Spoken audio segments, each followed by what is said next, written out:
Imagine getting bitten by a tiny mosquito and not knowing that the bite could change your life forever. For thousands of years, malaria has haunted humanity. It killed soldiers, weakened kings, devastated communities, and shaped the history of entire civilizations. But here's the terrifying part.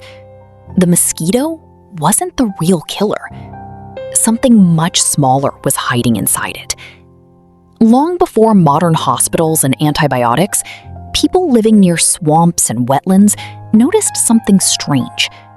At certain times of the year, people would suddenly develop violent chills, crushing fever, sweating, and extreme weakness. Some survived. Others didn't. Because the fever often came in cycles, ancient people believed the disease was caused by poisoned air from marshes. That belief even influenced the name. Malaria comes from Italian words meaning bad air. But the truth was far more dangerous.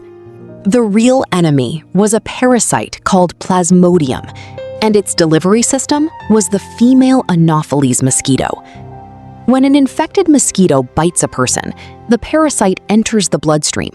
It travels to the liver, multiplies, and then attacks red blood cells. As those cells burst, the parasite spreads through the body.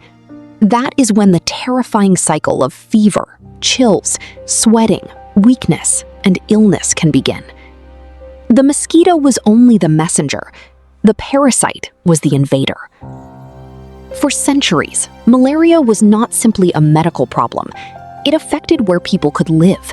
It influenced wars and military campaigns. It weakened populations and devastated communities. Even armies that survived battles could be destroyed by disease.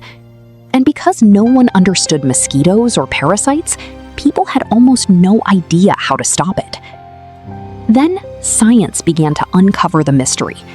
In the late 19th century, scientists started connecting malaria to mosquitoes.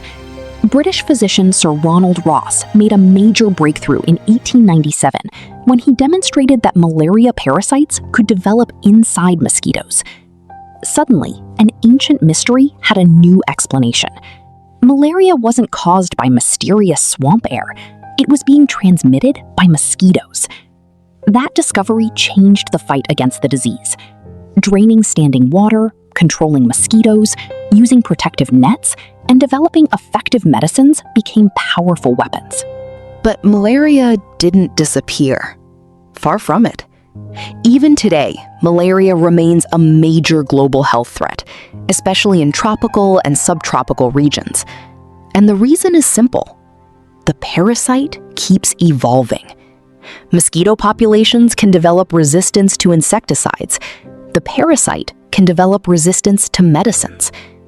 So humanity isn't fighting one enemy that never changes. We're fighting an enemy that adapts. Malaria teaches us something extraordinary about disease. Sometimes, the biggest killers aren't the most visible enemies. A tiny mosquito can carry an invisible parasite. That parasite can enter a human body, multiply, destroy blood cells, and turn a simple bite into a life-threatening illness. For thousands of years, humanity blamed the air. Then, we discovered the mosquito. And finally, we discovered the parasite. But the war against malaria is still not over. This is the history of malaria, an ancient killer that humanity has fought for centuries and is still fighting today. The script is educational and should not replace professional medical advice.